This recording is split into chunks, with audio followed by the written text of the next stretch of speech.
Branham, un occultiste Illuminati en procès. Ce sont des vidéos de témoignages de plusieurs pasteurs ex-branhamistes qui ont quitté les mouvements. Pour cause, la découverte des mensonges, des plagiats, des citations et des audios des enseignements occultes et ésotériques de Branham, jusque-là cachés au grand public. Des enseignements que Branham présentait comme étant des révélations divines, qui lui a valu les titres du prophète du temps de la fin. Témoignage à ne pas manquer. Tout de suite après le générique.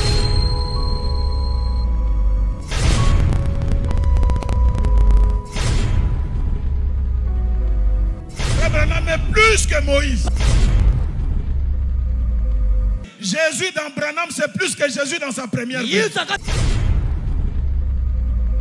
Pasteur Orman Branham, c'est un adorateur de notre Dieu. C'est qui notre Dieu là? William Branham. Ah, notre Dieu William Branham.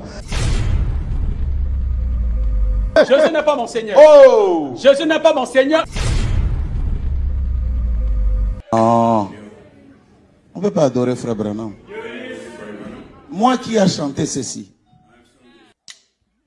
Vous savez, celui qui adore Branham, c'est un animal.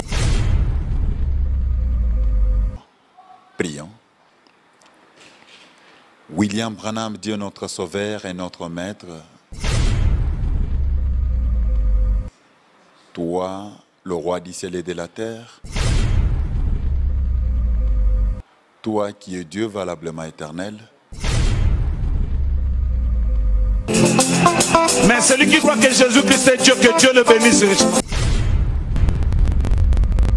Il faut que vous voyez, on peut dire tout de moi. Mais quant à l'amour de Branham, ça vous n'allez pas diminuer ça. Oui frère, je vais choper même quelqu'un. J'aime Branham plus que Jésus. Frère Branham pensait que les noirs étaient inférieurs aux blancs.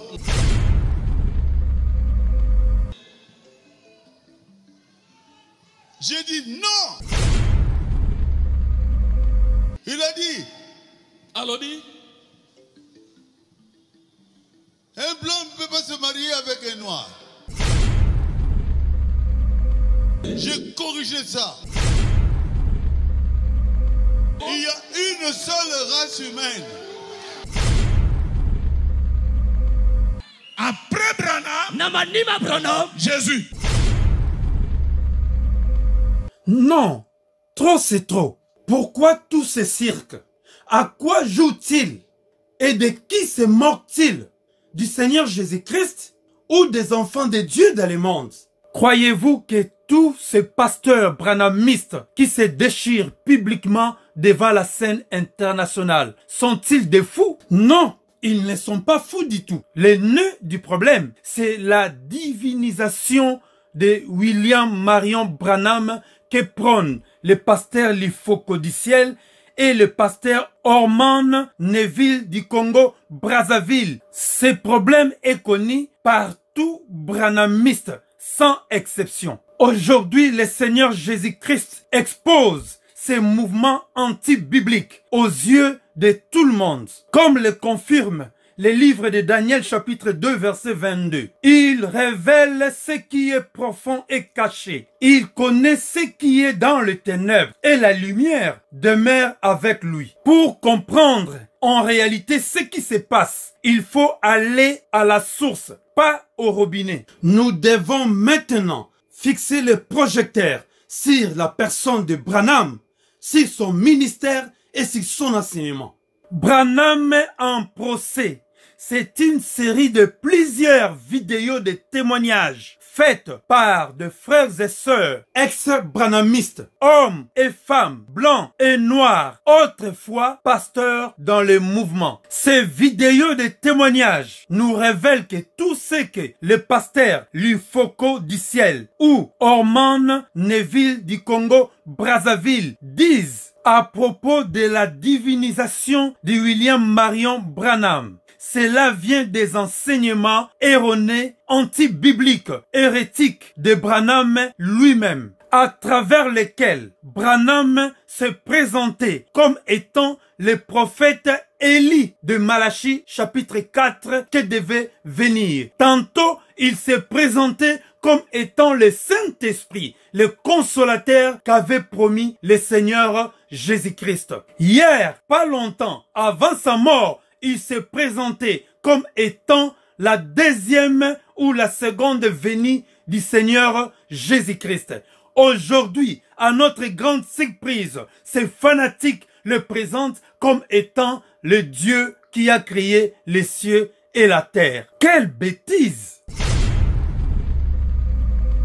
Ce vidéo de témoignage avait fait l'effet d'une bombe à mes oreilles. Mais quand j'ai vu la tombe de William Marion Branham ornée d'une pyramide surmontée par un aigle au-dessus, et quand j'ai écouté la chanson de l'Ifoko du ciel, la chanson intitulée Dieu au féminin, la chanson à la gloire de la déesse, car Dieu au féminin, c'est déesse. Donc, selon les Français, le féminin de Dieu donne déesse. Le Saint-Esprit m'a convaincu que William Marion Branham ne servait pas le Seigneur Jésus-Christ du tout. Pas n'importe quel Jésus, mais nous parlons bien du Seigneur Jésus-Christ qui était mort sur la croix, qui avait donné sa vie pour nous racheter, pour nous sauver et nous donner la vie éternelle. Christ, l'image visible du Dieu invisible, l'empreinte de la personne de Dieu en personne, et qui est assis à la droite de Dieu le Père. William Marion Branham ne le servait pas du tout. Mais à la place, il servait l'autre, le faux Jésus, Horus, les dieux de l'Égypte antique, le fameux Shekinah, l'œil qui voit tout, que vous êtes en train de découvrir maintenant devant vous. Les dieux vénérés dans la musique profane et auprès de ceux qui aiment le pouvoir dans le monde et qui se présentent en femme et en homme en même temps, comme vous le constatez maintenant. Donc la Shekinah fait référence à la présence divine. Et c'est un mot féminin en fait, ce n'est pas masculin de Shekinah, la moitié féminine de Dieu et de sa romance avec son partenaire divin. Donc il y a une croyance que Dieu pouvait être à la fois mâle et femelle. Dieu se manifeste lui-même ou elle-même, tout simplement sous la forme de l'inspiration de la Shekinah. Ça c'est de la Kabbale juive. Seigneur Jésus-Christ, protège-nous Seigneur. Shekinah est quelque chose qui fait partie du Talmud, quelque chose qui fait partie du judaïsme, pas de la chrétienté. C'est lui le dieu faucon, appelé communément Dieu aigle, connu en RDC ou en Afrique centrale sous le nom du Nzambiampungu. Branham prêchait le culte de sa personnalité pour se faire passer comme étant un prophète en utilisant les enseignements occultes des Kabbales, des Talmuds de Babylone, ésotériques, des news, inconnus du milieu chrétien. Il est comparé avec un musicien faux chrétien qui écoute la musique du monde et se sert de la mélodie de la musique du monde en changeant juste les noms pour mettre le nom de Jésus-Christ. Car ils savent bien que les chrétiens n'écoutent pas de la musique du monde.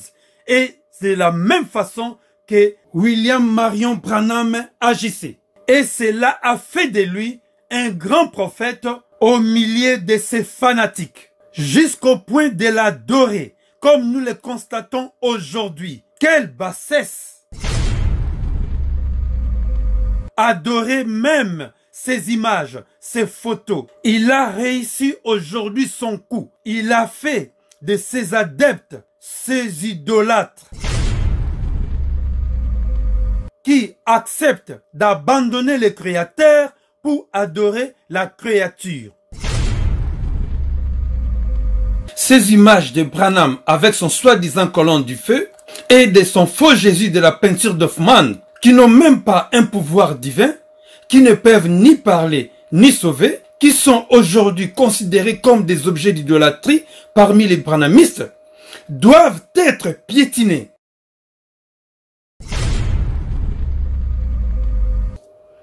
Et brûlés, puis mis à la poubelle. Avant d'écouter ces témoignages, je vous mettrai l'extrait de cette chanson « Dieu au féminin » chantée à la gloire de Shekinah, le fameux Dieu de William Marion Branham. Mais avant tout cela, lisons ces 3 versets de la Bible.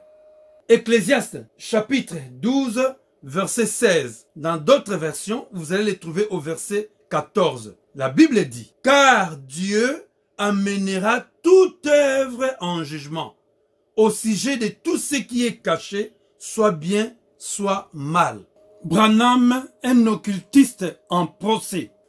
Le deuxième verset, Matthieu chapitre 10, verset 26 à verset 27. Il est écrit, « Ne les craignez donc point, car il n'y a rien de caché qui ne doive être découvert, ni de secrets qui ne doivent être connus. Ce que je vous dis dans les ténèbres, dites-le en plein jour, et ce qui vous est dit à l'oreille, prêchez-le sur les toits. » Branham, un occultiste en procès. Les livres d'Actes des Apôtres, chapitre 26, verset 17 à verset 18. Il est écrit, « J'étais choisi au milieu de ce peuple et du milieu de païens vers qui je t'envoie, afin que tu leur ouvres les yeux pour qu'ils passent des ténèbres à la lumière et de la puissance de Satan à Dieu, pour qu'ils reçoivent par la foi en moi, le Seigneur Jésus-Christ bien sûr, le pardon de péché et l'héritage avec les sanctifiés. » Mes chers bien-aimés dans le Seigneur, ce message est destiné pour tous frères et sœurs enfants de Dieu et beaucoup plus aussi pour tout branhamiste qui est retenu captif dans les sectes de Branham. Et voici Dieu au féminin, donc déesse, le Dieu que servait William Marion Branham, le fameux Shekinah, alias Nzambiampung. Auteur Likofo du ciel.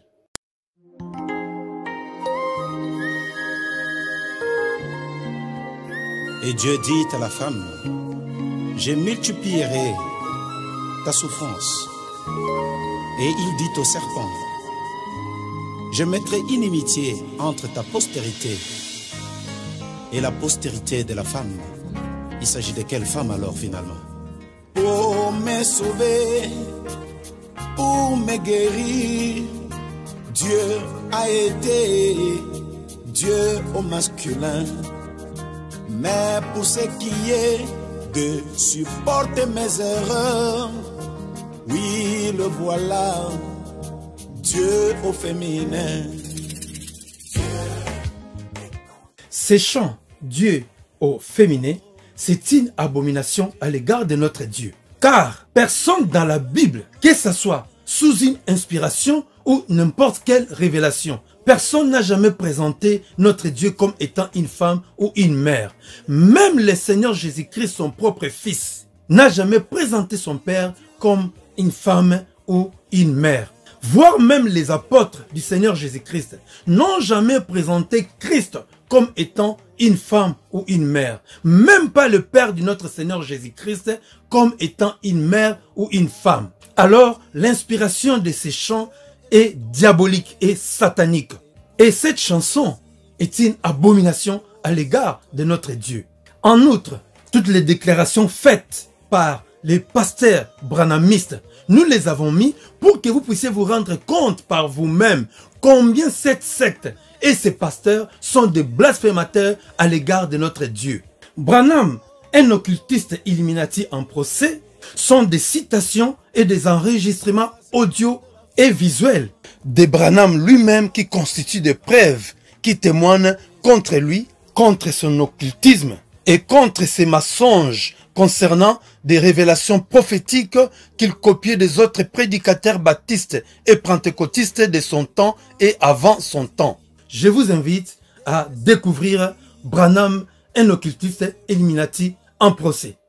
Bonjour très chers internautes, c'est avec un grand plaisir que je me tiens une fois de plus devant vous. Je suis votre frère Renaud Boris Mbota, déterminé à apporter l'éclairage sur les questions relatives au message du temps de la fin, en les confrontant à la vérité des faits et à la Bible, bien effectivement, ainsi qu'à l'histoire, afin que ensemble nous puissions tirer les conclusions qui s'imposent et qu'on comprenne exactement dans quoi est-ce que nous nous sommes mis pour ceux qui sont encore à l'intérieur de ce système. Alors, comme promis, nous avons promis qu'aujourd'hui nous devons parler de l'œil dans la pierre. L'œil de la pierre, pourquoi est-ce que nous sommes si fascinés par cette thématique? C'est parce que William Branham en a fait mention, et comme nous avons démontré dans les épisodes ou encore les vidéos précédentes, que tout ce qu'il a eu à apporter comme jargon, pierre des fêtes, nous avons compris ensemble avec le numéro passé que la pierre des fêtes faisait partie d'une architecture pyramidale qui n'avait rien à voir avec l'architecture biblique en ce qui concerne le temple. Parce que le temple parle de la pierre angulaire qui n'était pas à confondre avec la pierre des fêtes parce que les deux pierres ont deux positions différentes, ont des objectifs ou des finalités totalement différentes. La toute première où la pierre angulaire est en bas de l'édifice et tout l'édifice bien coordonné s'élève au-dessus d'elle jusqu'à devenir un temple alors que la pierre des fêtes est la dernière pierre qui doit venir ou encore qui est posée sur un édifice en forme pyramidale. Alors, donc ici, nous allons aborder la question sur l'œil dans la pierre. Nous allons parler de ce numéro. Nous allons, dans ce numéro, aborder la question de l'œil dans la pierre. Et pour commencer à parler de l'œil dans la pierre, voilà, comme vous pouvez voir là, nous avons l'œil qui est là dans la pierre. Mais pour aborder cette question, nous aimerons commencer par lire William Branham. Qu'est-ce qu'il en dit? Parce que déjà, on avait compris ensemble avec vous que William Branham parlant de la pyramide, même quand il disait que c'est la pyramide d'Égypte, mais on a compris que à la fin, que ce n'était pas la pyramide d'Égypte, mais c'est la pyramide des références de William Branham. C'était la pyramide des illuminés, l'ésotérique et des francs-maçons qu'on retrouve sur le billet de $1 américain. Et c'est la seule pyramide qui n'était pas coiffée avec un œil encadré dans le triangle, donc l'œil dans la pierre. Et c'est ce sujet que nous voulons aborder maintenant pour voir si cela a des rapports avec un message biblique ou cela a des rapports avec autre chose. Et pourquoi et qu'est-ce que William Branham dit à ce sujet? On commence par le lire dans la prédication La 70e semaine de Daniel, prêchée le 6 août 1961 au paragraphe 129. Il dit ce qui suit. Prenez si vous avez un billet d'$1 dans votre poche, prenez un billet d'$1 et regardez-le. Et là, vous allez voir d'un côté le sceau des États-Unis et de l'autre côté la pyramide, en bas. Et au-dessus de la pyramide, il y a la pierre de fête. Mais c'est un grand œil. Et ça s'appelle, sous la pyramide là, le grand sceau. Pourquoi l'aigle d'Amérique n'est-il pas le grand sceau? Ça, c'est un sceau de Dieu. Bien, ça c'est la première déclaration que nous venons de lire. Là, nous sommes en 1961. William Branham qui nous affirme, qui nous dit de prendre le billet d'$1. OK? Donc, il est précis. Il ne nous dit pas de prendre une sculpture de la pyramide égyptienne, mais de prendre le billet d'$. Et c'est ce que nous devons faire. Et voilà, là, nous avons le billet d'$. Il est là. Et qu'est-ce que nous observons? Nous voyons effectivement qu'il y a une pyramide. OK? Une pyramide. Et il y a aussi une pierre de fête, mais avec un grand œil. Mais non. En 1962, William Branham va nous ajouter une autre déclaration. Donc en 61, il nous parle d'un grand œil qui est au-dessus de la pyramide.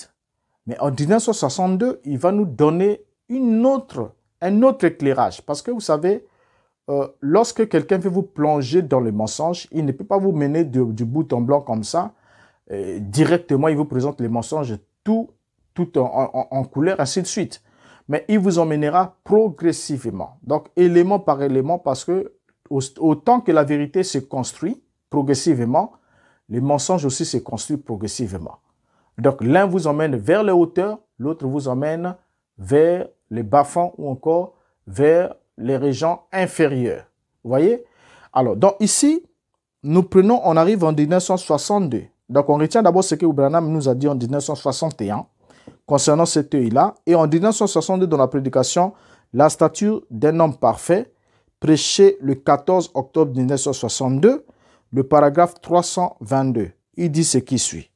« Si vous avez un billet d'$1 dans votre poche, regardez ce billet d'$1 et vous verrez que du côté droit, il y a un aigle avec le chapeau américain, le drapeau américain. Et il est dit le sceau des États-Unis. Et de l'autre côté, il y a la pyramide avec une grosse pierre de fête et l'œil d'un homme. Et il est dit de ce côté-ci, le grand sceau. Eh bien, si ceci est une grande nation, pourquoi ce grand sceau ne serait-il pas son propre sceau, celui de la nation? Dieu leur fait rendre témoignage, peu importe où ils vont. Donc là, nous sommes en 1962, où William Branham vient de modifier son langage concernant l'œil. Donc il nous donne un autre élément. Et il nous précise, il nous dit, il y a la pyramide avec une grosse pierre de fête et l'œil d'un homme. J'aimerais qu'on souligne ce point-là, il est très important. L'œil d'un homme, ok? Bien. Ensuite, lorsqu'il avance, un mois plus tard, il va lui-même nous identifier de quel homme il s'agit. Il va nous dire, dans la prédication « Les noms blasphématoires » prêchée le 4 novembre 1962, paragraphe 77, il dit ce qui suit. Eh bien, remarquez, il y a un œil dedans, l'œil de Dieu. Et parce que le fait n'est pas descendu, le sceau principal, parce qu'il a été rejeté, ce qu'il était, le Fils de Dieu, la pierre angulaire du bâtiment, le sceau principal de la pyramide et tout cela. Donc déjà ici, on voit William Branham passer d'un grand œil et ensuite, il nous parle de l'œil d'un homme et au finish, il nous dit que c'est l'œil de Dieu. Donc l'œil figurant dans la pierre au-dessus de la pyramide se trouvant sur le billet de $1 américain, c'est l'œil de Dieu. Mais seulement quand William Branham nous dit que c'est l'œil de Dieu, il ne nous désigne pas, il ne cite pas, il ne fait pas mention de quel Dieu il s'agit. Parce que déjà, le Dieu de la Bible n'est pas un homme. Ça, on doit le retenir. Le Dieu de la Bible n'est pas un homme. Et la Bible est claire dans le livre des Nombres, Dieu n'est pas un homme. Vous voyez? Donc la Bible est précise, Dieu est esprit. Et l'esprit est un élément immatériel, incorporel. Ça n'a rien à voir avec un homme. Donc déjà ici, William Branham nous parle de l'œil d'un homme et un mois plus tard, il nous dit que c'est l'œil de Dieu. Donc, c'est-à-dire son Dieu, sans nous en faire mention. Maintenant, sans plutôt citer, nous donner le nom de ce Dieu-là avec précision. Il ne le fait pas. C'est l'œil d'un homme, ensuite c'est l'œil de Dieu qui figure là dans cette pierre. Alors, ce que seulement nos amis ou croyants du message de temps de la fin ignorent, c'est que quand William Branham présente l'œil figurant dans la pyramide de $1 américain, comme étant l'œil de Dieu, il viole systématiquement et automatiquement le deuxième commandement. Parce que quand Dieu descend sur la montagne, il dit bien à Moïse, il est précis, il dit que quand je vous ai apparu sur la montagne, vous avez entendu ma voix, vous ne vîtes aucune figure. Voyez? Donc ne faites aucune image quelconque afin de me le représenter ou encore de l'identifier à moi. Il ne leur a montré aucun visage, aucune figure, parce que l'œil est un élément du visage humain. Mais il ne leur a montré rien du tout. Mais William Branham ici nous parle d'un œil, l'œil d'un homme, et cet homme-là serait selon lui Dieu. Oh, Dieu n'est pas un homme. Ça, nous devons le retenir. Le Mashiach a dit Dieu est esprit. Et l'esprit s'oppose à l'homme parce que l'esprit est le principe créateur et l'homme est le créé. Donc, entre l'incréé et le créé, il y a une totale différence. Alors, continuons un peu à lire. On doit se rappeler que, d'abord, Dieu n'est pas un homme, nous sommes d'accord avec vous. Alors, l'homme que William Branham évoque doit être un autre homme. Donc, ça doit être un autre homme, ça doit être un autre Dieu, pas le Dieu de la Bible, s'il vous plaît. Ça doit être un autre homme et ça doit être un autre Dieu. Et nous allons continuer avec lui pour découvrir exactement de quoi il s'agit. En 1964, Branham va, après nous avoir amené balader de 61 jusqu'à 62, lorsqu'il arrive en 1964, William Branham va faire une déclaration concernant tout ce qu'il a dit sur les pyramides. Donc, depuis qu'il a commencé à parler des pyramides, et ainsi de suite, en 1964, William Branham va lui-même nous faire une déclaration qui sera quand même surprenante pour ceux qui ne la connaissent pas. Il va dire ce qui suit dans Un paradoxe prêché le 18 avril 1964. Le paragraphe 22, il dit ce qui suit. Lisons-le. Tenez, par exemple, j'utilise ceci comme illustration. Il y a une doctrine qu'on appelle la doctrine de la pyramide. Mais ne vous mettez jamais en tête que moi, je crois dans les doctrines de la pyramide. Je crois dans la Bible, voyez-vous? Et je crois néanmoins que la pyramide a une place là-dedans. Bien. Donc, William Branham, regardez comment, en bon félin, il est en train de jouer avec les mots. Il commence d'abord par présenter, dit qu'il prend des illustrations et tout, mais il dit qu'il y a une doctrine qu'on appelle la doctrine de la pyramide. Et il souligne, mais ne vous mettez pas en tête que moi, je crois à la doctrine de la pyramide. Donc, on ne doit pas se mettre en tête que lui, il croit à la doctrine des pyramides. Mais alors qu'il est le premier à avoir copié cet homme-là qui avait déclaré que la pyramide était une Bible de pierre et que les dates étaient inscrites ainsi que dans les marchés, tout, les premières guerres, la première guerre mondiale, deuxième, tout ça là, la première venue, la seconde venue, tout était inscrit dans la pyramide et tout. Mais William Branham, il croyait. Il a même mentionné la pyramide comme étant la Bible, la deuxième Bible. Voyez, mais quand il dit qu'il ne croit pas à la doctrine de la pyramide, c'est en d'autres termes, il ne croit pas à la doctrine de la deuxième Bible. Cela commence déjà à remettre en cause tout ce qu'il a dit sur la pyramide. Mais cela ne s'arrête pas là. Avançons avec lui pour voir qu'est-ce qu'il va nous dire par la suite. Lorsqu'il affirme ici, du moins que la pyramide a une place, en plus il dit la pyramide a quand même une place dans la Bible. Donc il ne croit pas à la doctrine de la pyramide, mais la pyramide a quand même une place là-dedans dans la Bible. Donc il croit à la Bible, mais la pyramide a néanmoins une place dedans, là-dedans.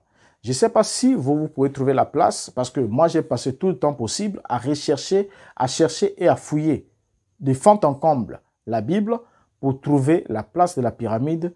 Je ne l'ai pas trouvé. Je ne sais pas si vous l'avez trouvé.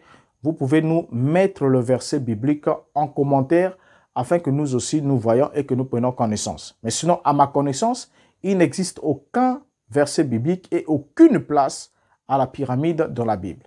Donc, s'il y a une place qu'on doit attribuer à la pyramide de la Bible, c'est simplement celle d'être un nécropole, d'être une idole de pierre, d'être quelque chose de profane, d'être quelque chose qui attise même la colère d'Adonai, d'être quelque chose qui n'a rien à voir avec la véritable doctrine ou la foi authentique que le Mashiach nous a enseigné, qui nous a été transmis par les saints une fois pour toutes. Alors, déjà ici, William Branham joue avec le mot, il ne croit pas à la doctrine des pyramides, mais il croit à la Bible, mais néanmoins la pyramide a une place dans la Bible selon lui. Là, cela pose un problème. Alors, après avoir dit tout cela, il va lui-même renverser tout l'enseignement qu'il a donné sur les pyramides d'un revers de la main. Mais, ok, je n'aimerais pas parler, lisons William Branham lui-même. Dans la prédication Un paradoxe prêché le 18 avril 1964, nous sommes dans la même prédication. Le paragraphe 24, il dit ce qui suit. Ensuite, les pyramides ont été parfaitement construites.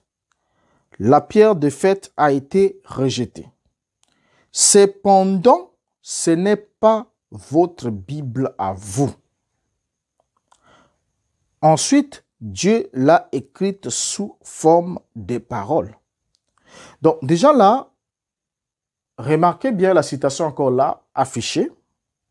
Qu'est-ce qu'on constate? William Branham prend un virage à 90 degrés. Et il nous dit, ensuite, les pyramides ont été parfaitement construites, la pierre de fait a été rejetée. Cependant, ce n'est pas votre Bible à vous. Ensuite, Dieu l'a écrite sous forme de paroles. Donc, si la pyramide n'est pas votre Bible à vous, alors elle est la Bible à qui? C'est la Bible de quelle? Au fait, à qui est-ce qu'elle est destinée comme Bible? Parce que depuis tout le temps, William Branham a commencé à vous dire que la pyramide était la deuxième Bible de Dieu. Et c'est pour cette raison que parmi vous, Vous avez des pyramides dessinées dans votre assemblée. Vous avez des pyramides, ainsi de suite. Nous arriverons jusqu'à la tombe de William Branham lui-même pour voir pourquoi la tombe est construite de cette manière. On aura un numéro spécial. Donc, vous avez des pyramides qui sont sculptées chez vous. Vous avez une architecture pyramidale dans vos lieux de culte, ainsi de suite. Mais vous continuez à chanter que c'est la deuxième Bible de Dieu, qu'elle serait conçue par Enoch, parce que Branham vous l'a dit, même si cela s'oppose à ce qui est écrit dans les Écritures. Et même quand la Bible parle de la pierre angulaire et Branham vient changer la pierre angulaire pour en faire la pierre des fêtes, vous l'acceptez. Et quand la Bible parle du temple et Branham vient changer le temple en pyramide, vous l'acceptez. Voyez? Mais ici, il vous dit encore, lui qui vous a dit que c'était la deuxième Bible, vient alors de vous dire que cependant, ce n'est pas votre Bible à vous. Est-ce que pour une fois, vous pouvez le croire? Si ce n'est pas une Bible à vous, mais c'est la Bible de quelle? C'est la question qu'on doit se poser. Si William Branham vous dit que la pyramide n'est pas une Bible à vous, mais elle est la Bible de quelle? Et vous l'a émis pour qui? C'est là la grande question qu'il faut se poser. Parce qu'il est en train de s'adresser à l'auditoire qui est là en train de l'écouter, mais il leur affirme haut et fort, mais ce n'est pas leur Bible à eux. Après leur avoir dit que lui, il ne croyait pas à la doctrine de pyramide, il croyait à la Bible, bien que la pyramide ait une place dans la Bible. Mais là, il descend plus bas, il dit, ce n'est pas une Bible à vous. Bien, si ce n'est pas une Bible, ce n'est pas votre Bible à vous, alors de qui est-elle la Bible? Si la pyramide n'est pas une Bible à vous, de qui est-elle la Bible? Pourquoi alors aucun de vos tabernacles ne manque de représentation, soit imagée, soit dans sa structure ou dans son architecture? Pourquoi? Alors que William Branham dit que ce n'est pas votre Bible à vous. Mais quand même, vos tabernacles ne manquent pas des sculptures pyramidales, ne manquent pas des images pyramidales. Voyez? Alors, donc déjà ici, c'est compliqué, c'est très compliqué. Alors, que savons-nous concrètement au sujet de l'œil dans la pyramide, appelé par William Branham la pierre des fêtes? Donc, l'œil dans la pyramide, qu'est-ce qu'on en sait réellement? Pourquoi est-ce qu'il y a cet œil, et cet œil que William Branham dit être l'œil de son Dieu? Donc, l'œil d'un homme, ensuite l'œil de Dieu. Et qu'en est-il au sujet de cet œil? Alors, pour ceux qui ne le savent pas d'abord, pour commencer, l'œil désincarné est une image apparemment simple. Quand on regarde cet œil-là qui est désincarné, c'est une image apparemment simple. Nous avons un œil, l'œil qui est un organe, l'organe de la vue, création de Dieu, créature de Dieu, qui est incorporée ou encore encastrée dans la pierre, qui est l'ouvrage de l'homme. Parce que la pierre de fête, c'est l'ouvrage, c'est l'œuvre de l'homme, mais qui contient l'œuvre de Dieu. Et nous avons l'œil désincarné. Alors, désincarné, c'est-à-dire que l'œil n'est pas dans le corps, parce que la place de l'œil, c'est dans un corps physique, dans un corps humain, ou dans un organisme animal. Maintenant, ici, nous nous retrouvons en face de l'œil, donc la combinaison de la création divine, qui n'est pas dans sa juste position, dans sa position initiale, mais qui est placée dans une pyramide de pierre, c'est-à-dire dans l'œuvre de l'homme. Alors, suivons ensemble avec vous. Lorsqu'on regarde cet œil désincarné, comme l'image nous le projette là, l'œil désincarné est une image apparemment simple quand on le voit, mais voir un œil placé dans un triangle semble apparemment bénigne. C'est clair, ça semble apparemment inoffensif, il n'y a pas de problème. Lui aussi, il exagère, ce pasteur. Qu'est-ce qu'il y a? Quel mal y a-t-il? Qu'il y ait de l'œil dans la pyramide, ça veut dire quoi? Ne soyez pas trop optimiste ou encore pessimiste, ne soyez pas ainsi de suite. Non, mais cela peut sembler sans conséquence, sans raison, si vous survolez la question. Mais si vous voulez approfondir cette question, vous allez vous rendre effectivement compte que cela dit beaucoup de choses.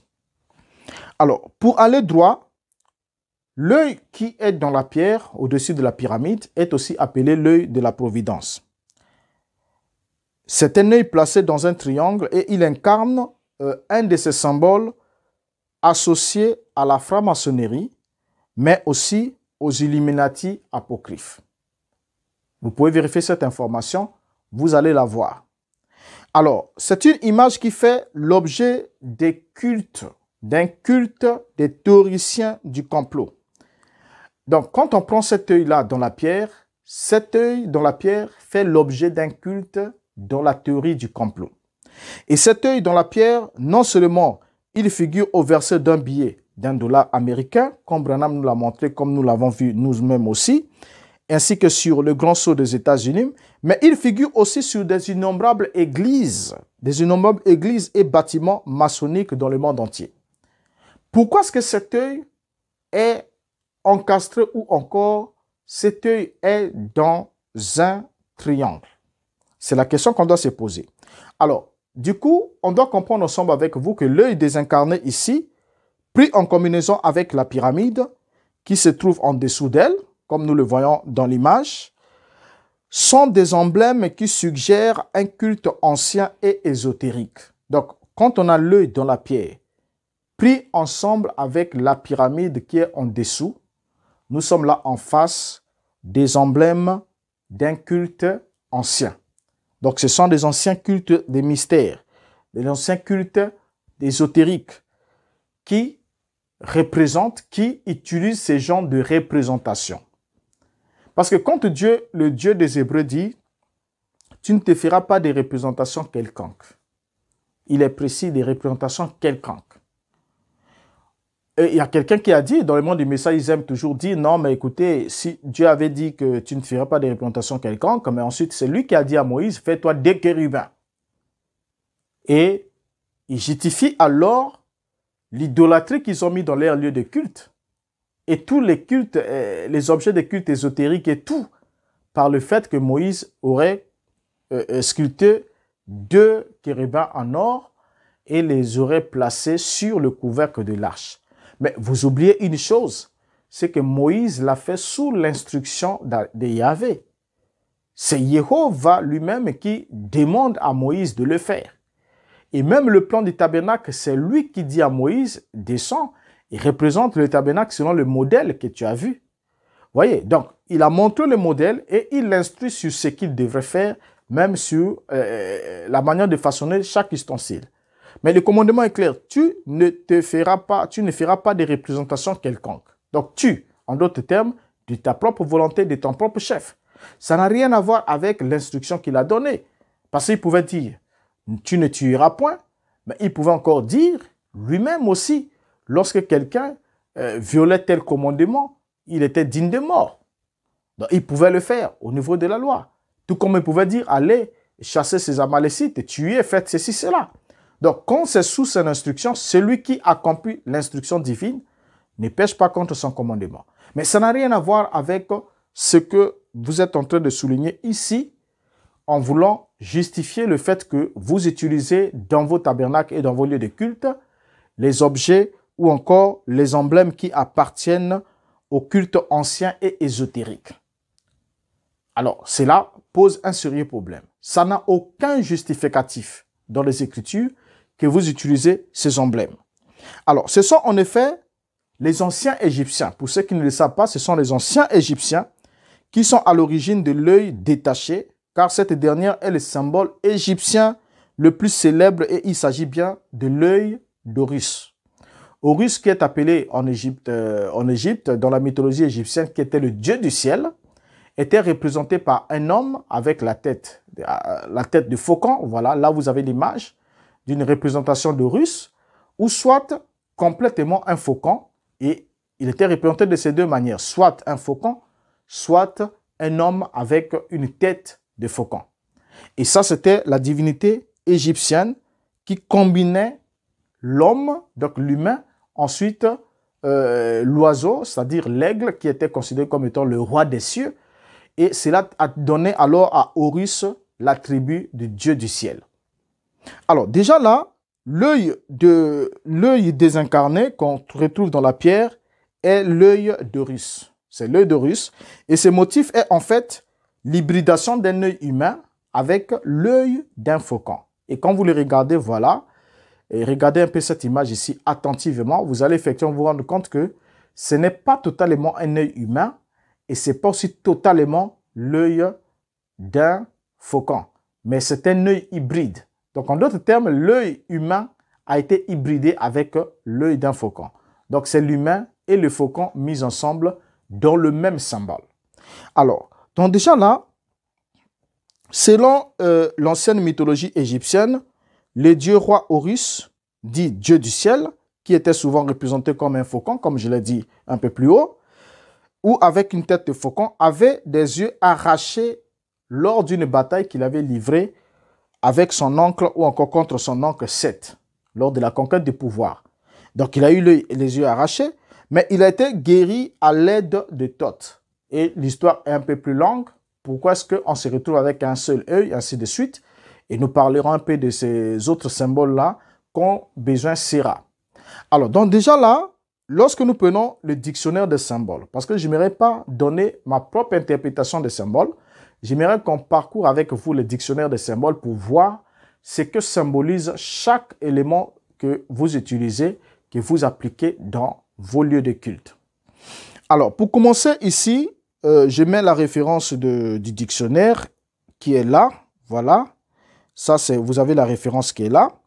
Et dans cette référence, dans le dictionnaire des symboles de Jean Chevalier et Alain Cherbrand, sous le mot « œil », nous pouvons lire de nombreuses informations parmi lesquelles figure celle-ci. Voilà, je l'affiche, l'information que nous lisons dedans, elle est là. L'œil unique sans paupières est par ailleurs le symbole de l'essence et de la connaissance divine. Inscrit dans un triangle, il est en ce sens un symbole à la fois maçonnique et chrétien. Voilà, j'aimerais qu'on mette d'abord une pause là. On nous donne la définition de l'œil sans paupières. Et vous avez là l'œil sans paupières, ok? Et l'œil sans paupières est d'ailleurs, on nous dit que c'est par ailleurs le symbole de l'essence et de la connaissance divine. Donc c'est le symbole de l'essence et de la connaissance divine. Parce que Dieu ne dort pas. Donc, il a l'œil sans paupières, selon l'interprétation de ces symboles. Ensuite, on nous dit, inscrit dans un triangle, il est en ce sens un symbole à la fois maçonnique et chrétien. J'aimerais souligner ensemble avec vous que ça, nous allons le voir encore un peu plus bas, que lorsqu'on parle de l'œil inscrit dans le triangle, on nous dit que c'est un symbole à la fois maçonnique et chrétien. Donc, on ne dit pas qu'il est chrétien et maçonnique, comme certains disent qu'écoutez, les chrétiens peuvent utiliser ça comme symbole. Ensuite, les maçons ont récupéré les symboles. C'est faux. Lorsqu'on parle ici de chrétiens, n'oubliez pas qu'il y a ce qu'on appelle la franc-maçonnerie chrétienne, c'est-à-dire une franc-maçonnerie déguisée, recouverte, comme disait le Yeshua, une brebis revêtue de la peau d'agneau. Ça, vous ne devez pas l'oublier. Mais continuons à les lire. Continuons à lire ensemble avec vous pour parcourir ces symboles et les déchiffrer. Dans le même dictionnaire, on trouve aussi le mot triangle. Le mot triangle, et nous lisons ce qui suit sous le mot triangle comme définition. Il est dit, les triangles équilatérales symbolisent la divinité, l'harmonie, la proportion. On sait l'importance accordée par la franc-maçonnerie au triangle qu'elle nomme le delta luminé. Donc déjà ici, enfin, on se rend effectivement compte d'une chose. Enfin, voici ce que nous allons lire au sujet du chiffre 3. Parce que nous avons un triangle, donc on a le chiffre 3 qui est là. Et nous allons lire ce que symbolise le chiffre 3 dans ce dictionnaire de symboles. Et les initiés ou encore ceux qui sont habitués ou encore ceux qui s'y connaissent peuvent bien comprendre de quoi il s'agit, tels que les symboles sont en train d'être décrits. Comprenons ensemble. Il a dit ceci. Enfin, quand on regarde le chiffre 3, qui est un chiffre hautement symbolique, vous le savez, il nous a dit ceci dans le dictionnaire. J'affiche, voilà, le texte est là. Les ternaires s'expriment par divers symboles graphiques, tels le strident, la trinacria, qui est un poisson, qui est un triple poisson à tête unique, et plus simplement, bien sûr, par le triangle. Le triangle seul, ou contenant le tétragramme hébraïque, ou encore l'œil divin, est un symbole de la Trinité. Bien. Là, on se rend effectivement compte qu'on commence à toucher du doigt de quoi il est question. Donc, l'œil dans la pierre, le triangle équilatéral est un symbole de la Trinité. Ça, nous le savons depuis très longtemps. C'est un symbole de la Trinité. Et toujours dans le dictionnaire des symboles, on nous explique encore que dans la tradition maçonnique, l'œil symbolise sur le plan physique le soleil visible, d'où émane la vie et la lumière. Donc l'œil symbolise le soleil visible, d'où émane la vie et la lumière. Maintenant, sur le plan spirituel ou divin, l'œil symbolise le grand architecte de l'univers. Or, si on pose la question, c'est de savoir qui est le grand architecte de l'univers. Toujours dans la lexique des symboles maçonniques, la référence est là, affichée, de Roger Dacher et d'Alain Bauer, il est expliqué que le grand architecte de l'univers, c'est le nom, le vocable symbolique par lequel les francs-maçons désignent Dieu. Mais de quel Dieu? De quel Dieu est-il question? Ce qui est vrai, il ne s'agit ni de Jéhovah, ni d'Allah, ni de notre Dieu.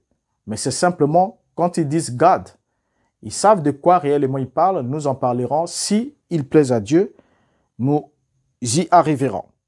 Alors, déjà ici, l'œil est placé dans un triangle.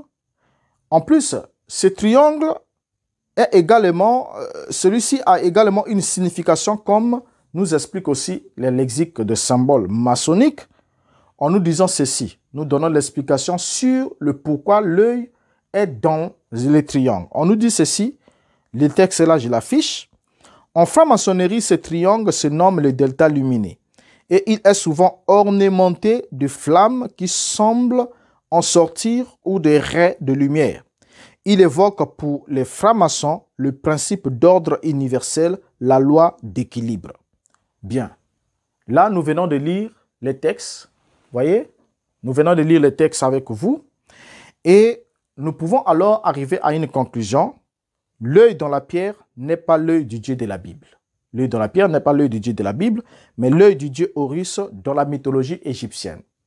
Alors, je vous prends congé dans ce numéro et vous donne rendez-vous pour un autre numéro dans les heures qui suivront et nous aborderons encore d'autres questions encore. Si vous avez aimé la vidéo, ne manquez pas de liker et ne manquez pas de partager les liens avec les autres. Jusqu'à ce qu'on se retrouve au prochain numéro, ma prière est que Dieu vous garde et que vous preniez les bonnes décisions pour ne plus entrer ni communier avec ces images qui n'honorent pas la véritable foi messianique. Au revoir. Mes chers bien-aimés dans le Seigneur, nous venons de suivre le frère Renaud Boris Mbota qui nous a expliqué profondément tous ces messages concernant la pyramide qui était le message phare de William Marion Branham qui ne fit rien d'autre qu'un Illuminati, un franc-maçon, un occultiste déguisé en prophète. Donc là, le frère Renaud Boris Mbota, que je salue en passant, des gens que je ne connais pas personnellement, ni de loin ni de près, mais qui sont une très grande bénédiction pour le corps du Christ. Il n'est pas tout seul. Il y a aussi notre frère Richard Socia et notre frère Daniel Carnis, de vrais pasteurs ex-branhamistes touchés par le Saint-Esprit qui ont préféré de faire le choix de suivre ou de revenir à suivre le Seigneur Jésus-Christ qui était mort sur la croix, c'est lui que Dieu le Père nous avait donné pour que par lui que nous soyons sauvés. Ces frères sont des bénédictions car à travers eux, nous allons découvrir plusieurs d'autres hommes de Dieu, des noirs comme des blancs, qui vont nous déballer réellement qui était William Marion Branham, non par leur vision ou leur façon de voir des choses, mais ils se basent sur des citations, des enseignements ésotériques, mensongers de William Marion lui-même. Des enseignements que la plupart des hommes de Dieu de Branham aujourd'hui, tous qu'on connaît ou qu'on connaissait, comme des pasteurs Baruti, que je vais citer en passant, des pasteurs Lifocodiciel, des pasteurs Francis Chinona, ils sont nombreux que je peux citer, qui ont préféré de cacher aux yeux du public, de suivre tout bonnement les diables, car ils sont au courant de toutes ces révélations maléfiques, mais parce qu'il s'agit aussi de l'argent, et de gagner leur vie. Mes chers bien-aimés dans les Seigneurs, donc là, notre frère Boris Mbota nous a parlé de pyramides. En ouvrant les rideaux, nous avons bien compris que les pyramides, ce n'est rien d'autre qu'une nécropole royale. Ça veut dire quoi? Ça veut dire que c'est un grand cimetière de la famille royale. Il n'y a pas autre chose. Une pyramide, c'est un grand cimetière de la famille royale. Alors, nous allons prendre un documentaire de 2 minutes 5 secondes. Un documentaire qui est fait par le National Geographic Channel. C'est en anglais, je prononce pas trop bien l'anglais, mais ça veut dire c'est un documentaire de la chaîne National Geographic, quelque chose d'un peu de comme ça. C'est une chaîne du monde qui avait pris des caméras pour partir filmer tout ce qui s'est passé ou tout ce qu'on peut découvrir concernant la pyramide. Et cela nous permettra de savoir si tout ce que notre frère Boris Mbota, notre frère Jean-Richard Sosia et tous les autres frères comme de Daniel Carnis, s'ils ont raison par rapport à ceux qui sont en train de nous déballer. Que la pyramide, ce n'est pas quelque chose dans lequel on trouve la présence des dieux là-dedans, les dieux qui a créé les cieux et la terre. Mais par contre, c'est une nécropole dans laquelle on trouve des momies, des morts là-dedans. Alors, Marion Branham, en faisant de ça sa plus grande révélation, et tous les branhamistes, ça veut dire, ce sont des gens qui travaillent avec les esprits des morts. Ce que nous appelons dans le monde, c'est de la nécromancie. Alors, sans plus tarder, nous allons passer, poursuivre ces documentaires de 2 minutes, et ensuite, nous allons passer à la conclusion pour clôturer cette vidéo. On ouvre les rideaux, et nous allons suivre ces documentaires.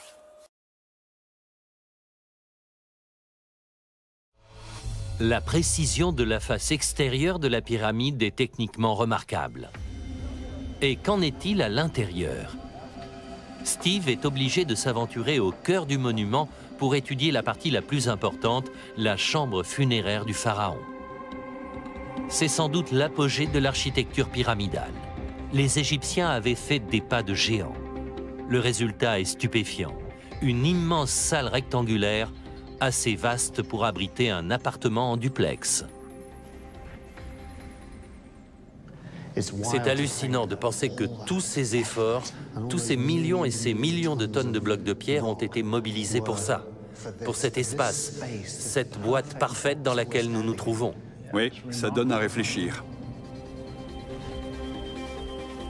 La salle est entièrement en granit rouge, y compris les restes du sarcophage royal, ce qui devait être d'un luxe extrême à cette époque. C'est le lieu dédié au repos éternel du corps momifié du pharaon Khéops. On pense que la chambre funéraire contenait les trésors que le pharaon avait prévu d'emporter avec lui dans l'autre vie. Selon les spécialistes, des voleurs ont pillé tous ces accessoires il y a très longtemps, durant l'Antiquité. C'est incroyable d'être ici, au cœur de la pyramide. Quand on pense à tout le temps qui a passé depuis sa construction, c'est carrément stupéfiant. Ce vaste espace est particulièrement remarquable. Contrairement aux autres chambres funéraires que nous avons scannées, celle-ci a un plafond plat. Un véritable défi technique, quasi impossible à tenir quand on pense au poids colossal qui pèse au-dessus. Tout ce que les Égyptiens ont appris au cours des 100 années précédentes est appliqué dans ce monument. La théorie porte ses fruits.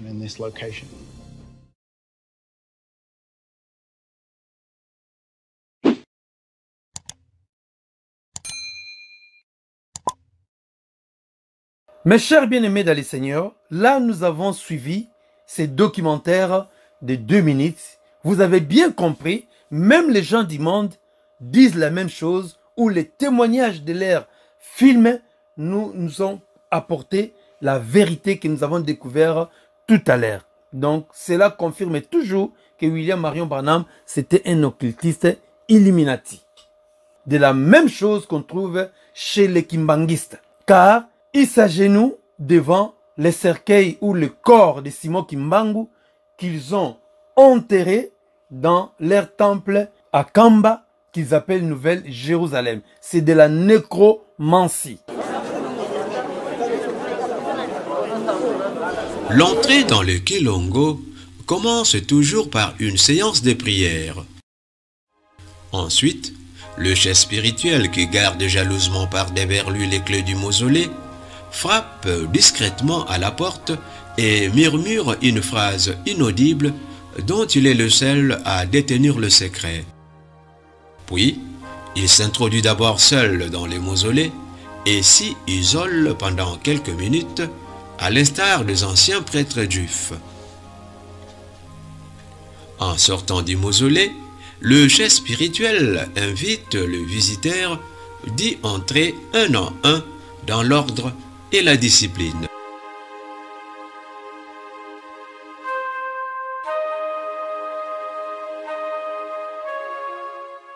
Que trouvait-on dans le mausolée de Simon Kimbangu? Dans le mausolée de Simon Kimbangu, on y trouve gardé son corps intact ayant échappé à la corruption malgré 9 années restées sous terre. Ce corps est gardé jalousement dans un précieux sarcophage scellé. Le dit sarcophage n'est pas descendu dans le puits, mais surélevé sur une chapelle somptueusement fleurie. Le sarcophage étant surélevé, 3 petites marches permettent aux visiteurs d'y accéder en vue de s'incliner devant le corps de Simon Kimbangu. Puis, les visiteurs se retirent respectueusement à reculons de devant le corps de Simon Kimbangu.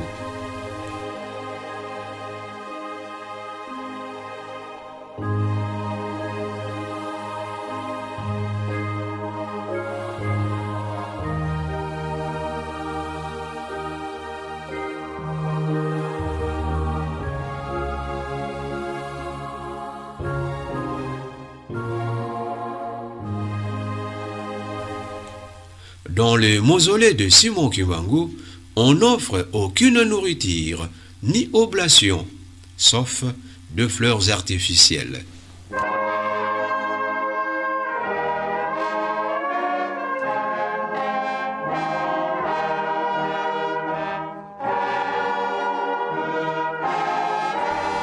De tous les mausolées se trouvant dans l'enclos, seul celui de Simon Kimbangu est ouvert aux pèlerins.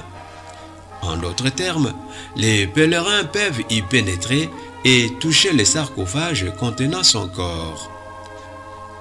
Quant aux autres mausolées, les visiteurs se contentent de s'incliner à tour de rôle devant les différents mausolées concernés, afin de rendre hommage aux personnes qui s'y trouvent. Durant toute la cérémonie d'entrée-sortie des pèlerins dans le mausolée de Simon Kimbangu, le chef spirituel, qui en est le maître de cérémonie, se poste à l'intérieur au 3e angle du mausolée et surveille discrètement les entrées et les sorties des visiteurs.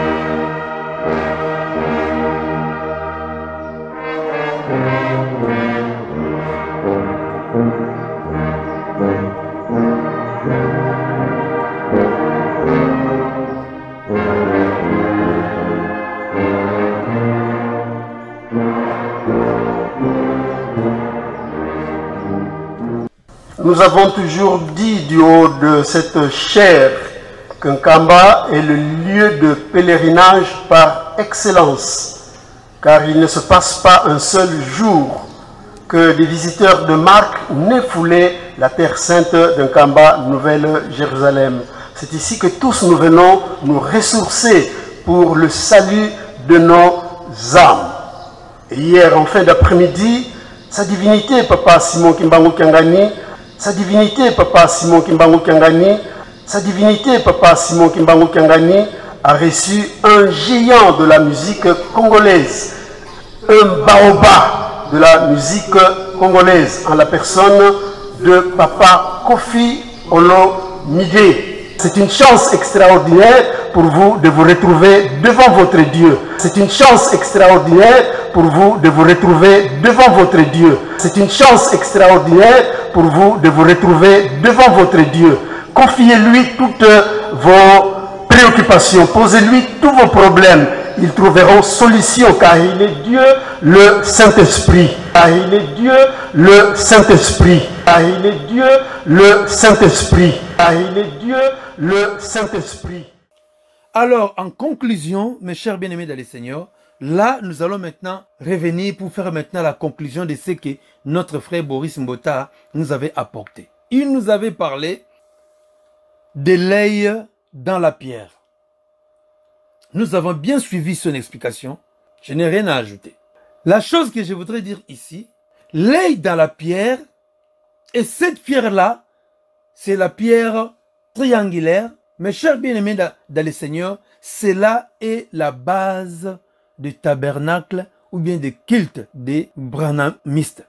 Vous les trouvez partout dans leur tabernacle, dans leur temple qu'ils appellent des tabernacles. Vous allez les trouver comme nous avons bien vu que ces tailles-là, nous les trouvons chez les francs-maçons. Nous les trouvons chez les gens qui font l'occultisme. C'est ça de la pyramide. C'est aussi, vous les trouvez directement sur la tête de Baphomet comme vous êtes en train de voir. Vous êtes en train de suivre. Regardez à la tête où le doigt est en train de montrer, ça pointe l'œil. C'est pour nous dire que c'est l'œil qui voit tout, c'est l'œil de Baphomet. C'est comme ça vous les trouvez en bas. C'est lui, le faux Dieu, que l'Ifoko du ciel avait chanté, que Dieu est mère, que Dieu est femme. Un moment il est homme, un moment il est femme. C'est celui-là qui est le transgenre. C'est Baphomet, comme vous êtes en train de voir. C'est celui qui était adoré en Égypte antique, sous le nom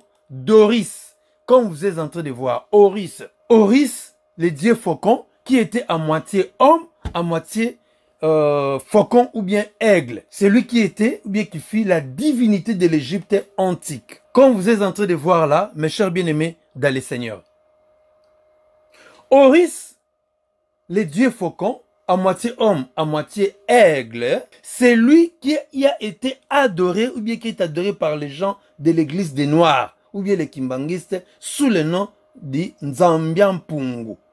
Nzambian-Pungu, ça veut dire Nzambi, c'est Dieu. Mpungu, ça veut dire aigle. Ça veut dire que Dieu aigle, c'est lui qui est Oris, adoré en Afrique centrale, sous le nom de Nzambian-Pungu. Et les Égyptiens l'appelaient Oris, le dieu de l'église des Noirs. C'est le même dieu de William Marion Branham.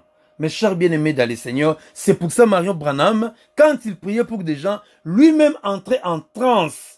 Ce qu'on dit en langue africaine, azalaki kon tuntunka, kokweya. Ça veut dire qu'il entrait en transe et lui-même tombait aussi. Pourquoi? Parce que vous trouvez toute cette façon, toutes ces manifestations de démons, vous allez beaucoup plus les trouver chez les Africains. C'est lui qu'on vous présente maintenant ici. Oris Nzambian-Pungu, bien le dieu aigle. Nzambi, comme je venais de dire, c'est Dieu. Mpungu, ça veut dire aigle. Mais l'autre signification de Mpungu, ça veut dire la sorcellerie très maléfique dans laquelle, lorsque les Africains qui en possèdent, ils lient quelqu'un là-dedans par le sort, cette personne-là n'aura jamais le bonheur. La suite de cette personne-là, c'est la mort complète. La mort complète, personne ne peut les délivrer. À l'image de l'aigle qui saute sur sa proie, quand il prend cette proie-là, il les tue, il monte avec la proie et personne ne peut aller délivrer cet animal-là. Si vous allez les retrouver, vous allez les retrouver cadavres. Ça aussi, c'est l'explication. Deuxième explication de Mpungu, c'est ça. Donc, c'est lié avec l'aigle, la façon que l'aigle saute sur sa proie, les détruit et personne ne peut les délivrer, ou c'est la mort qui suit. C'est ça l'explication de Nzambian-Pungu. Ça veut dire Dieu aigle, ou bien de la puissance maléfique satanique qui détruit, qui tue et qui ne pardonne pas, qui ne libère pas, jusqu'à ce que la mort va suivre la personne qui est prise par l'aigle ou bien par un pungu.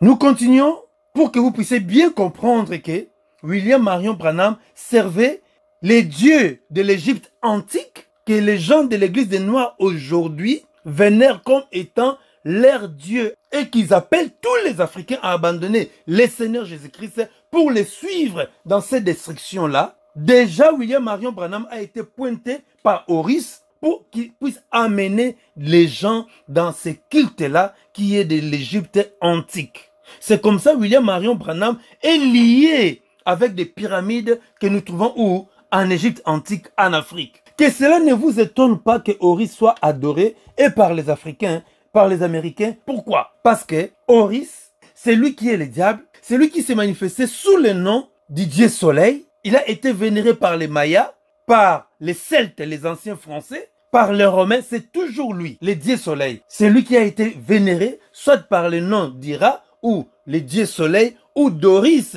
en Égypte antique. C'est le diable lui-même en personne. Comme vous êtes en train de voir là. À moitié homme, à moitié faucon ou bien à moitié aigle. C'est lui, le dieu que nos ancêtres adoraient. Nos ancêtres étaient des idolâtres. Ça veut dire qu'ils étaient des Illuminati. Mes chers bien-aimés dans les Seigneurs, c'est ce que vous avez bien compris. Donc si aujourd'hui les gens de l'église des Nord ou bien des Kimbanguistes vous dites qu'il faut revenir à adorer les dieux de nos ancêtres, il vous dit tout simplement, il faut revenir à adorer les dieux que les Égyptiens adoraient, qui est Horus, Nzambian Pungu. Aujourd'hui, tout le monde le connaît. En réalité, c'est lui Baphomet. Vous le voyez, même les Blancs l'adorent. Ça veut dire qu'il y a un seul Satan dans le monde. Satan, il n'y a pas deux, il n'y a pas trois, il y a un seul. De la même façon, Dieu est un seul. De la même façon, Satan est un seul. Et il s'est fait adorer dans le monde entier sous les différents noms. Mais par contre, c'est lui les mêmes. Mes chers bien-aimés dans le Seigneur. Donc, ça veut dire que les branhamistes sont des occultistes. Ce n'est pas moi qui l'ai dit, c'est leurs prophètes à eux-mêmes qui est Branham. Parce que tous ces témoignages sont faits sur la base des citations de Branham, ça veut dire des enseignements écrits dans des brochures, les enseignements que Branham lui-même enseignait et transmettait. Il y a plus pire encore, vous allez découvrir après. C'est comme ça que la chose que nous devons retenir dans notre tête, que les pyramides ne sont pas de bonnes choses, mais par contre, ce sont des cimetières, un grand cimetière de la famille royale de l'Égypte antique. Alors que cela ne nous étonne pas si on trouve les pyramides dans le $1. Au-dessus de la pyramide, qu'est-ce que vous avez? Vous avez un triangle avec l'œil à l'intérieur. Et c'était là que Branham a trompé les gens pour dire que c'est l'œil de Dieu. C'était l'œil d'un homme.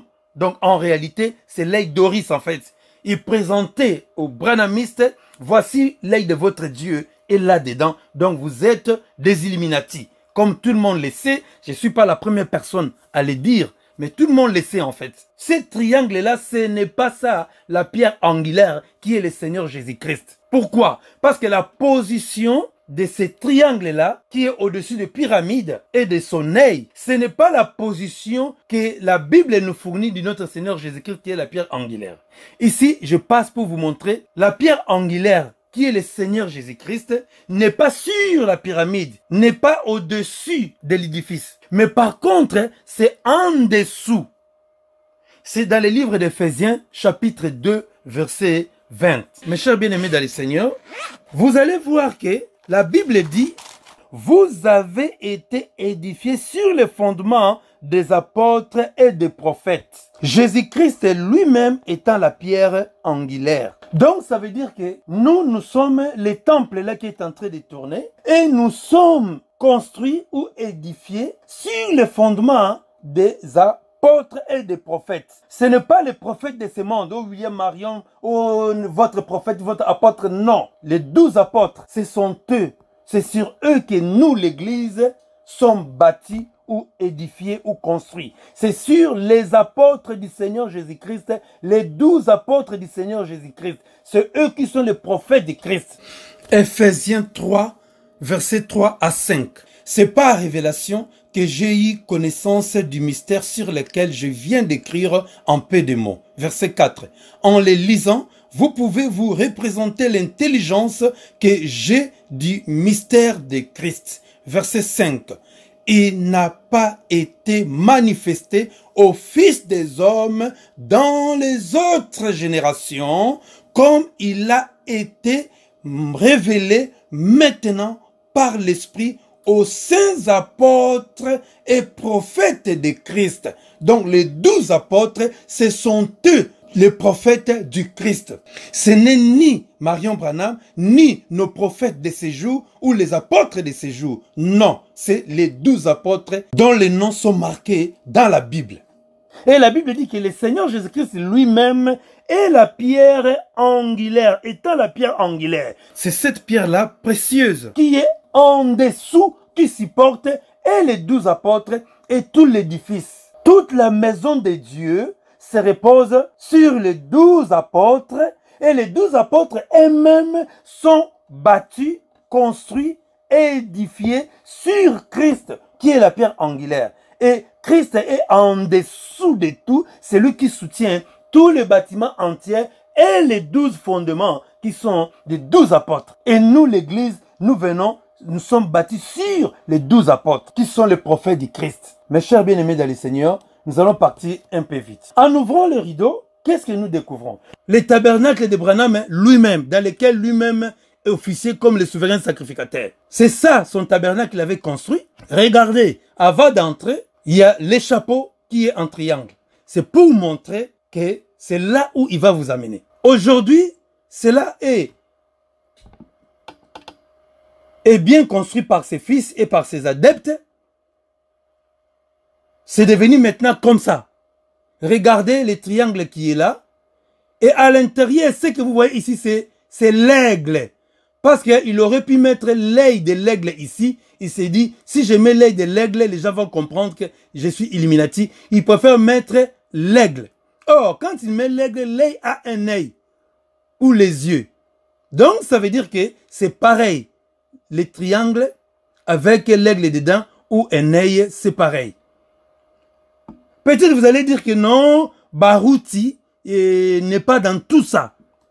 Baruti le sait très bien et il a signé. Donc ça veut dire que il a donné son consentement. Ils sont du nombre. Ne suivez pas l'apparence. Ce que vous voyez ici, c'est Baruti Tabernacle. Ce que Baruti a construit. Les tabernacles ou bien son temple. Les toits de son temple, regardez, c'est en pyramide. Et la pierre de fête au-dessus. La pierre de lait qui voit tout. Ce que vous êtes en train de voir là, ce n'est pas un dessin, c'est la photo prise par les drones. Et cette image-là, c'est ça qui est les temples, qui est les tabernacles que Baruti a construits. Ça veut dire qu'il a donné son consentement. Il sait bien et il est occultiste. Comme l'icophodiciel. Là, nous sommes encore avec Baruti. C'est ça. Son tabernacle. Pour que vous puissiez le voir bien. Vue de face. On ouvre les rideaux. C'est ce que vous avez là-bas. Regardez. Les toits. Plus la pierre de fête au-dessus là. Il a fait exprès qu'il y ait un trait blanc ici. Pour vous dire que les triangles, là où se trouve l'œil, là-dedans. Tout tabernacle ou tout temple ou toute église des branhamistes, il y a toujours des pyramides. S'il n'y en a pas dans la façade, à la façade ou au-dessus, à l'intérieur ou devant, vous allez les trouver même en image dedans à l'intérieur. Il vous dit clairement qu'ils sont des satanistes. Ne vous étonnez pas si l'icophodiciel ne respecte pas notre Seigneur Jésus-Christ. S'il dit qu'il y a des blasphèmes contre le Seigneur Jésus-Christ, l'arrogance qu'il a et tous les autres branhamistes, parce qu'ils savent bien, ils ne sont pas de ces Christ qui était mort sur la croix de Calvaire. Ça, ce que vous êtes en train de voir, c'est ça les tabernacles de l'Ifoko. C'est ça. Vous allez voir que lui, il a fait pareil. Là, il y a les triangles avec l'aigle dedans. Ça se voit pas trop bien, mais à mon avis, c'est l'aigle, comme vous êtes en train de voir. Il est dedans, c'est un occultiste, un franc-maçon, un Illuminati, consciemment fait. Parce que ceux qui ne sont pas des Illuminati sortent de là lorsqu'ils voient, ils découvrent tout ça dans des citations de Branham, comme tous nos frères qui font des vidéos actuellement pour dénoncer que Branham était un occultiste. Nous n'avons rien fabriqué. C'est ce que vous êtes en train de découvrir là.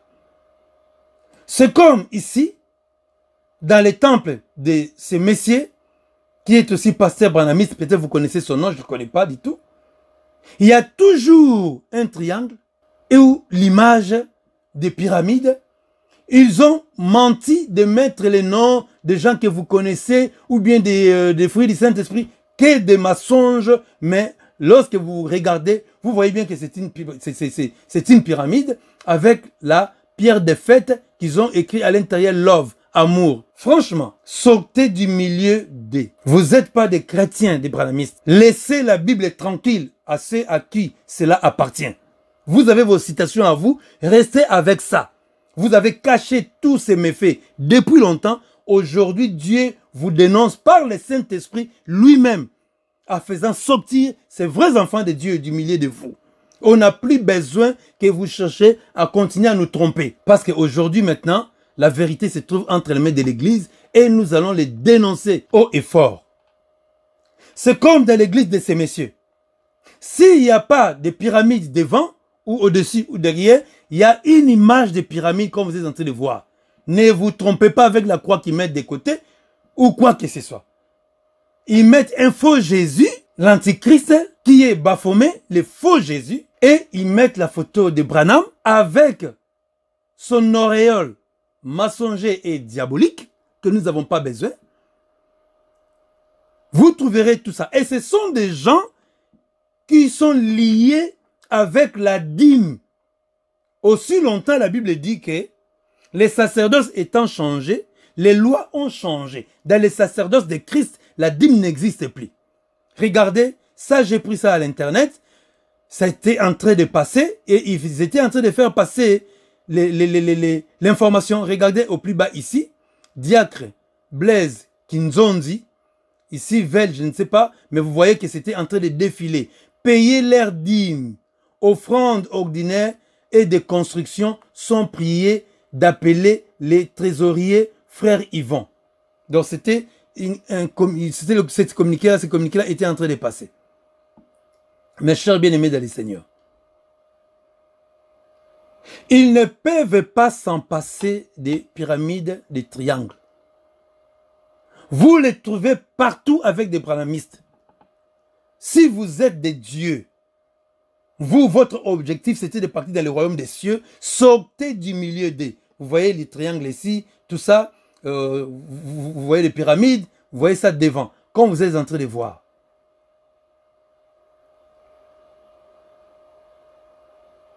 Ce que vous voyez là, c'est ce qui est qu'on trouve dans les temples des branhamistes. Les plus courageux, ils essayent de les masquer. Mais comme vous voyez ici, vous allez croire juste que c'est une façade avec une image qui donne la beauté. Oh, par contre, ils ont représenté en orange ici, orange pâle, la pyramide, et au-dessus, la pierre des fêtes. Et ils ont mis quelque chose ici au milieu, comme s'ils ont un dessin, tout ça. En fait, c'est l'œil qui voit tout qu'ils ont mis dedans. Et les pauvres qui croyaient qu'ils sont auprès des vrais dieux, ils partent là-bas, parce que c'est bien construit. Ils ne peuvent pas s'en passer des pyramides, de l'œil qui voit tout, ou bien des triangles, ou bien de l'aigle. Parce que ça représente Baphomet. Ici, nous nous approchons à la fin de la conclusion. Vous savez, il y a une chose, c'est que nous appelons les signes de cornes de la bête. Parce que l'œil qui voit tout, c'est l'œil de Baphomet. Et Baphomet lui-même qui est Horus, les dieux faucons, bien les dieux aigles. En Kikongo, bien langue africaine, on dit Nzambiampungu, qui est la bête. Tout le monde sait aujourd'hui que tous les Illuminati, les gens des sciences occultes, exhibent qu'ils appartiennent à la bête et ils font des signes de cornes de la bête. Parmi les signes des cornes de la bête, nous connaissons quelques-uns, mais il y a les autres qu'on ne fait pas du tout attention, que je vais vous montrer ici. Je vais vous montrer celui-là, les 666, là où il y a la souris est en train de tourner là. ce que vous êtes en train de voir. Ça, on connaît, tout le monde le sait. Vous connaissez ça, le corne de la bête que vous voyez auprès des musiciens la plupart des cas. Ça, vous connaissez. Il arrive aussi à des fois, les gens font lever, on croit que c'est les victoires. Or, ils sont en train d'exhiber, bien de prôner leur appartenance au diable. De la même façon, il y a les doigts montrés en l'air. Quelqu'un qui montre les doigts en l'air, comme s'il dit « je suis ici ». Il montre les doigts au ciel. Ce que vous êtes en train de découvrir là, ça aussi, c'est les signes d'appartenance à la bête ou au diable. Ici, en noir, c'est la même chose que vous êtes en train de voir ici. Nous allons évoluer pour que vous puissiez les découvrir encore très bien. Nous connaissons la plupart des cas, le premier que vous voyez ici. Les deux doigts en l'air. La corne de la bête, bien le corne de la bête. Nous connaissons peut-être les troisièmes aussi, mais il y a les quatrièmes qu'on n'a jamais fait attention, montrer les doigts en l'air. C'est ce que vous trouvez, montrer les doigts en l'air, vous les trouvez beaucoup plus avec les footballeurs qui ont vendu leurs âmes au diable. Comme celui-là, vous les connaissez, ces footballeurs-là. Regardez, il monte les doigts, il est tout dans la joie. Pourquoi? Parce qu'il est en train d'exhiber son appartenance au diable. Là, il le vénère parce qu'il lui donne l'occasion de mettre des billes. Ce n'est pas le Dieu qui a créé les cieux et la terre qu'il est en train de vénérer. Lui, c'est pareil. Vous connaissez le nom de ceux-là. Regardez, il monte les doigts en l'air. C'est pas fini. Regardez ici, ces messieurs, vous les connaissez bien avec son nom. Pareil, il monte les doigts en l'air, les yeux. Là, il est en train d'adorer. Il adore les diables. Pareil ici, il adore les diables. Alors, je me posais la question, pourquoi Branham, lui aussi, prenait la plupart de ses photos en montrant les doigts en haut, comme vous êtes en train de voir. C'était tellement beaucoup, j'ai dit non, j'en ai marre, j'ai collectionné ces images-là, jusqu'à ce que je découvre. C'est une façon de prôner son appartenance au diable, à la bête. Vous venez de voir comment les stars de foot les font. Lui, Branham, avait aussi l'habitude de prendre les images en soulevant les doigts, comme vous êtes en train de voir. Ce n'est pas la même photo. Regardez cette image-là, c'est différent avec celui qui est au milieu. Celui qui est au milieu, c'est le même avec celui qui est là, mais celui qui est au fond, au début, avec les chapeaux, c'est... Regardez ici, c'est aussi un autre. Donc, il avait cette habitude-là, et c'est là, vous les trouvez aussi chez les branhamistes, comme M. Cass. Regardez, lui aussi a cette habitude-là. Nous, on croit peut-être, ce sont des selfies, mais non, ils sont en train de vous dire qu'ils appartiennent à la bête. Vous les trouvez ici, chez les footballeurs des stars, comme vous êtes en train de voir là. Comme celui-là, les faux messies du monde de foot, regardez là, vous êtes en train de découvrir. Branham était en train de nous faire signe depuis longtemps qu'il appartenait au diable. Comme vous êtes en train de voir ici, ces messieurs, vous connaissez les noms, vous connaissez là, vous connaissez, il était en train d'adorer son diable, qui lui a donné l'occasion de mettre des billes, je ne sais pas. Là, regarde, vous êtes en train de voir. Si vous regardez bien, vous voyez bien ceux qui sont en train de faire. Ces messieurs, vous le connaissez bien, un coureur, tout ça. Regardez celui-là, vous le connaissez, avec son doigt, regardez avec son doigt, regardez, ils adorent les diables, c'est la marque de la bête. Branham est mort et n'est pas ressuscité. C'est ce que vous savez. Et après sa mort, son cercueil, vous êtes en train de voir là, aujourd'hui Branham, il est enterré sous la pyramide, parce qu'il appartient à ce monde-là. Il appartient à ce monde des Illuminati avec des pyramides de l'Égypte antique dans lesquelles Baphomet est vénéré sous le nom de Horus qui est Nzambian Pungu, ça veut dire Dieu aigle ou bien Dieu faucon. C'est comme ça, ils sont fascinés par les pyramides qui est même dans les $1, ce sont des Illuminati que vous comprenez bien. Je voulais juste ici tirer l'attention. Beaucoup d'hommes de Dieu aujourd'hui disent qu'ils appellent Dieu qui a créé le ciel et la terre, l'Éternel, ils l'appellent Jéhovah. Lorsque Dieu avait donné le nom à Moïse, Dieu ne l'avait pas prononcé. Dieu l'avait donné les tétragrammes. Même Moïse n'a jamais prononcé ce nom-là. D'où vient que vous avez mis des voyelles à l'intérieur? C'est une erreur. Moi-même, j'étais dans ces erreurs-là. Jéhovah, ce n'est pas le nom de Dieu. Parce que celui qui est venu avec les témoins de Jéhovah, lui aussi, c'était un Illuminati. C'est un Illuminati, ça c'est son siège le siège des témoins de Jéhovah, pour nous dire que Jéhovah ou Jéhovah, ce n'est pas le Dieu qui a créé le ciel et la terre, mais par contre, c'est le Dieu des Illuminati, des triangles, comme vous êtes en train de voir là. Et ce monsieur-là, qui a fondé les témoins de Jéhovah, c'est le Charles Taze Russell. Lui aussi, il est mort, il est enseveli, bien enterré sous la pyramide. Comme vous êtes en train de voir là. La tombe du fondateur de la secte des témoins de Jéhovah. C'est pour dire que les Jéhovah là, ce n'est pas le Dieu de Moïse qui a créé le ciel et la terre, le Père de notre Seigneur Jésus-Christ que nous appelons aujourd'hui, nous aimons beaucoup plus appeler aujourd'hui Yehoshua Hamashia. Dieu a donné le tétragramme et ce tétragramme là n'est pas prononçable. D'où vient que vous avez ajouté les voyelles, c'est devenu Yahweh ou bien Yahvé. Moi-même, il n'y a pas longtemps, j'étais dans ces erreurs-là, d'appeler Dieu Jéhovah ou bien Yahvé. Dieu va vous poser des questions. Quand j'avais donné les tétragrammes, est-ce que j'avais prononcé mon nom? C'est comme ça ici, j'exhorte tous nos frères et sœurs d'abandonner tous ces noms-là. Que ce soit Jéhovah, que ce soit Yahvé. Yahvé, ce n'est pas Anti-Congo. Yahvé, ce n'est pas Alingala. Non, c'est les tétragrammes qu'ils ont ajouté des voyelles. Mon problème, ce n'est pas vous qui dites Jéhovah ou Yahvé.